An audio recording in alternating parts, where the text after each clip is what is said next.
Hello friends, എല്ലാവർക്കും നമസ്കാരം. എല്ലാവരും കാത്തിരിക്കുന്ന നിങ്ങളുടെ പുതുപുത്തൻ വിശേഷത്തിലേക്ക് ഏവർക്കും സ്വാഗതം. ഞാൻ നിങ്ങളുടെ സ്വന്തം ശരിയാണ്. നിങ്ങൾക്ക് ഇഷ്ടപ്പെട്ട രേവതിയുടെയും സച്ചിന്റെയും നാളത്തെ കഥയായിട്ടാണ് ഞാൻ വന്നിരിക്കുന്നത്. അങ്ങനെ രേവതി ഇന്ന് ആകെ സ്തംഭിച്ചിങ്ങനെ നിൽക്കുകയാണ്. രേവതി അന്തം വിട്ടിങ്ങനെ നിൽക്കുകയാണ്. സുധി പോയി എന്ന് കേട്ടതോടുകൂടി ലക്ഷ്മിയുടെ ആണെങ്കിൽ ഭയങ്കര കാർച്ചയും വിളിയും തന്നെയാണ്.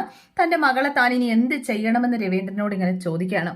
ഒരിക്കലും ഒരാളോടും ഇതുപോലൊരു ക്രൂരത ചെയ്യരുത്, വെറുതെ എന്റെ കുഞ്ഞിനെ ആശിപ്പിച്ചില്ലേ എന്നൊക്കെ ഇങ്ങനെ ചോദിക്കുകയാണ്. അപ്പോഴേക്കും കലാവതിയെ മുത്തശ്ശിയാണേലും സമാധാനപ്പെടുത്താണ് അവരെ. ഞങ്ങൾ ആരും അറിഞ്ഞതല്ല, സുധി ഇങ്ങനെ ഒരു തെറ്റ് ചെയ്യുന്നു ഞങ്ങൾ വിചാരിച്ചതേ അല്ല, ഒരിക്കലും സുധിക്ക് ഇങ്ങനെ ഇഷ്ടമല്ല എന്നും പറഞ്ഞില്ലായിരുന്നു എന്നൊക്കെ ഇങ്ങനെ പറയാണ്. അപ്പോഴേക്കും നമ്മുടെ ആകെ സങ്കടപ്പെട്ടുകൊണ്ട് എൻ്റെ മോളെ ഞാൻ ഇനി എന്ത് ചെയ്യണമെന്ന് നിങ്ങൾ പറഞ്ഞു താ എന്നിങ്ങനെ പറയാം. ഒരു ആഗ്രഹങ്ങളും ജീവിതത്തിൽ ഇല്ലാതിരുന്ന ഒരു കൊച്ചാണ്. അപ്പൊ എന്നെ രവീന്ദ്രൻ പറഞ്ഞു, ഞാനും മനസ്സുകൊണ്ട് അവളെ മകളായിട്ട് സ്വീകരിച്ചുകൊണ്ട് തന്നെയാണ് അയാൾ എൻ്റെ വീട്ടിലേക്ക് വരണമെന്ന് ഞാൻ ആഗ്രഹിച്ചത് കൊണ്ട് തന്നെയാണ് അവളെ എൻ്റെ മകന് വേണ്ടി ഞാൻ ആഗ്രഹിച്ചതും ആലോചിച്ചതും ഒക്കെ അവളെ അത്രയ്ക്ക് ഇഷ്ടമായതുകൊണ്ട് തന്നെ ആയിരുന്നു.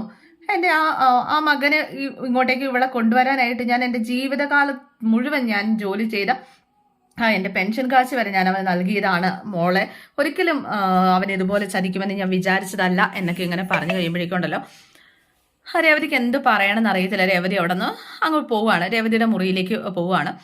ആ സമയത്ത് ലക്ഷ്മി ആണെങ്കിൽ അവിടെ സങ്കടപ്പെട്ടിരിക്കണം കണ്ടപ്പോഴേക്കും മുത്തശ്ശി വന്നിട്ട് ഇവിടെ സമാധാനിപ്പിക്കുകയൊക്കെ ചെയ്യാണ്. അങ്ങനെ നമ്മുടെ മുത്തശ്ശി രേവതിക്ക് അരികിലേക്ക് വരികയാണ്. മുത്തശ്ശിയും അതുപോലെ ദേവികയും ഒക്കെ ദേവകി എന്ന അവളുടെ അനിയത്തിയുടെ പേരെൻ്റെ വായിൽ വരുന്നത്.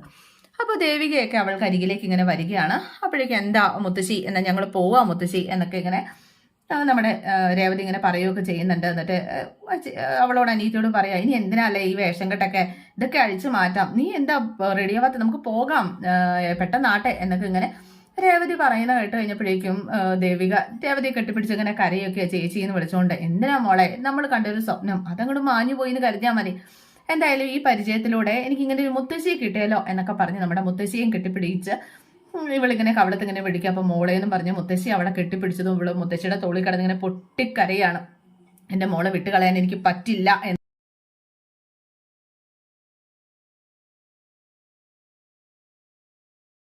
അങ്ങനെ രവീന്ദ്രൻ പറഞ്ഞു, ഞാൻ നിന്നെ എന്റെ മരുമകളായിട്ടാണ് ഞാൻ അങ്ങോട്ടേക്ക് കൂട്ടിക്കൊണ്ട് വരാമെന്ന് പറഞ്ഞു. ഒരിക്കലും സുധീന്റെ ഭാര്യയായിട്ട് ആയിരുന്നില്ല, എന്റെ മരുമകളായിട്ട് നീ അങ്ങോട്ട് വേണം എന്നാണ് ഞാൻ ആദ്യം ആഗ്രഹിച്ചത്. അത് എൻ്റെ മൂത്ത മകൻ സുധി എന്ന് പിന്നെ ചിന്തിക്കുകയാണ് ചെയ്തത്. എന്തായാലും നിന്നെ എൻ്റെ മരുമകളായിട്ട് ഞാൻ അങ്ങോട്ടേക്ക്, നീ അങ്ങനെ പെരുവഴിയൊന്നും ആവില്ല രേവതി, മോളെ ഞാൻ എൻ്റെ വീട്ടിലേക്ക് തന്നെ കൂട്ടിക്കൊണ്ടു പോകും, അതും മരുമകളായിട്ട് തന്നെ എന്നൊക്കെ ഇങ്ങനെ പറയുകയാണ്. അപ്പോഴേക്കും ചന്ദ്രമതി എന്താ നിങ്ങൾ ഈ പറയുന്നേ എന്നൊക്കെ പറഞ്ഞുകൊണ്ട്, കാരണം ശ്രീകാന്തിന് കല്യാണപ്രായം ആയിട്ടില്ല എന്ന രീതിയിലാണ് നമ്മുടെ ചന്ദ്രമതി പറയുന്നത്.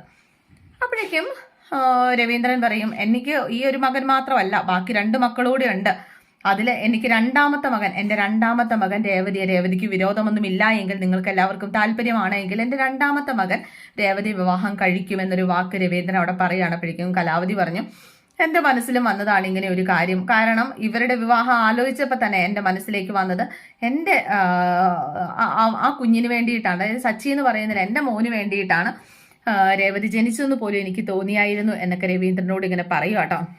എന്തായാലും നമ്മുടെ ചന്ദ്രമതിക്ക് ഇതിൽ വലിയ റോളൊന്നുമില്ല. ചന്ദ്രമതിക്ക് സച്ചിയുടെ കാര്യത്തിൽ ഒരു തീരുമാനം എടുക്കാനില്ല. അതുകൊണ്ട് തന്നെ ചന്ദ്രമതി ഒന്നും മിണ്ടാതെ ഇങ്ങനെ നിൽക്കുക.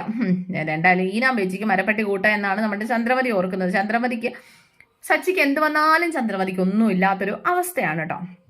അപ്പോൾ എന്തായാലും ഇവരിങ്ങനെ സംസാരിച്ചുകൊണ്ടൊക്കെ നിന്ന് കഴിഞ്ഞപ്പോഴേക്കും ഇനിയൊരു വേണ്ട, ഇനി ഒന്നും അങ്ങോട്ടും ഇങ്ങോട്ടേക്കും വേണ്ട എന്ന് തന്നെയാണ് ഇവരിങ്ങനെ, നമ്മുടെ രേവതിയും ഒരു തീരുമാനത്തിലേക്കാണ് എത്തി ഇങ്ങനെ നിൽക്കുന്നത്. തനിക്കിനി മറ്റൊരു വിവാഹം വേണ്ട എന്ന് തന്നെ.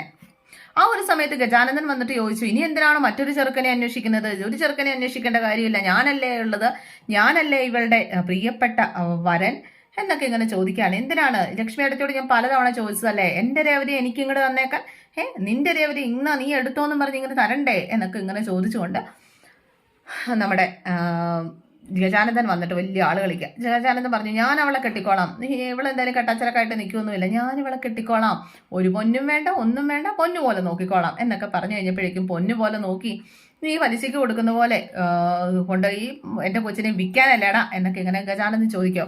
ഒരു കാരണവശാലും മറ്റാർക്ക് കൊടുത്താലും നിനക്ക് ഞാൻ എൻ്റെ മകളെ തരില്ല, ഒരമ്മയും ഒരു മകളെയും നിനക്ക് കെട്ടിച്ചു തരാനായിട്ട് ആഗ്രഹിക്കില്ല ഞങ്ങൾക്ക് പണവും ഒന്നും അല്ല വേണ്ടത്, ഞങ്ങൾക്ക് സമാധാനവും സന്തോഷവുമായിട്ട് എൻ്റെ മോളുടെ ഒരു ജീവിതമാണ്. എൻ്റെ മോൾ എൻ്റെ വീട്ടിൽ നിന്നോട്ടെ, പക്ഷെ നിന്നെപ്പോലെ ഒരുത്തിന് കെട്ടിച്ച് തരത്തില്ല എന്ന് തന്നെ തറപ്പിച്ച് പറയുകയാണ്.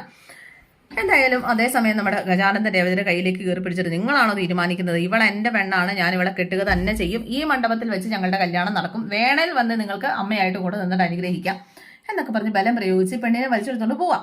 അപ്പോഴേക്കും രവീന്ദ്രൻ ചെന്ന് തടയുക. ഒരു കാരണവശാലും ഇത് സമ്മതിച്ചു തരില്ല എന്നും പറഞ്ഞിട്ട് രവീന്ദ്രൻ ചെന്ന് തടഞ്ഞപ്പോൾ രവീന്ദ്രനിട്ട് ചെന്ന് ഇടിയും തടയൊക്കെ ആയിട്ട് നമ്മുടെ ഈ ഗജാനന്ദൻ രവീന്ദ്രനെ എടുത്തിട്ട് പൂശാനായിട്ട് ചെല്ലുകയാണ്. കോളറെ കുത്തിപ്പിടിച്ചിട്ട് തള്ളുവും വലിക്കും ഒക്കെ ചെയ്യാണ്. ഇതേ സമയം നമ്മുടെ അച്ഛൻ റെഡിയായിട്ട് വന്നു കഴിഞ്ഞപ്പോഴേക്കും ഇതാണ് കാണുന്നത്. ഈ ഒരു അവസ്ഥയിൽ തൻ്റെ അച്ഛൻ ഇങ്ങനെ നിൽക്കുന്നത്. സച്ചിക്കാണെങ്കിൽ വലിയ താല്പര്യമൊന്നുമില്ല റെഡിയാകാനൊന്നും. കല്യാണത്തിന് എന്തിനാണ് ഈ ഒരു വേഷമൊക്കെ ധരിക്കുന്നത് ഇങ്ങനെ സച്ചി ചോദിക്കുകയും ചെയ്യുന്നുണ്ട്. എന്തായാലും ഇത് കണ്ടതോട് കൂടിയിട്ട് എൻ്റെ അച്ഛനെ തല്ലുന്നോടാന്നൊക്കെ ചോദിച്ച് സച്ചി അങ്ങോട്ട് ചെല്ലുകയാണ്. ആ സമയത്താണ് ഇവർക്ക് മനസ്സിലാകുന്നത് സച്ചിയാണ് ഇവരുടെ രണ്ടാമത്തെ മകൻ. എൻ്റെ ജീവിതം കോഞ്ഞാട്ട എന്ന് രേവതിക്ക് മനസ്സിലായി തുടങ്ങിയിരിക്കുന്നു. എന്തായാലും ഇവനെ തന്നെ വിവാഹം കഴിക്കാനായിട്ട് ഒരു പക്ഷെ എല്ലാം നിമിത്തമായിരിക്കാമെന്നൊക്കെ ദേവികയും അതുപോലെ തന്നെ നമ്മുടെ ലക്ഷ്മിയൊക്കെ പറയാണ്. എന്തായാലും നല്ലൊരു നീ വിചാരിക്കുന്നത് പോലെയൊന്നും അല്ല ഈ ഒരു കല്യാണത്തിന്, എന്തായാലും നമ്മൾ സമ്മതിക്കാം എന്ന രീതിയിൽ ഇവര് കല്യാണത്തിന് സമ്മതിക്കുകയാണ് കേട്ടോ. അങ്ങനെ രേവതിയുടെ കഴുത്തിൽ സച്ചി താലി കെട്ടുകയാണ്. അപ്പോൾ ഇതൊക്കെയാണ് വിശേഷം. എല്ലാവർക്കും ഇഷ്ടമായെന്ന് വിചാരിക്കുന്നു. C you again. Thank you.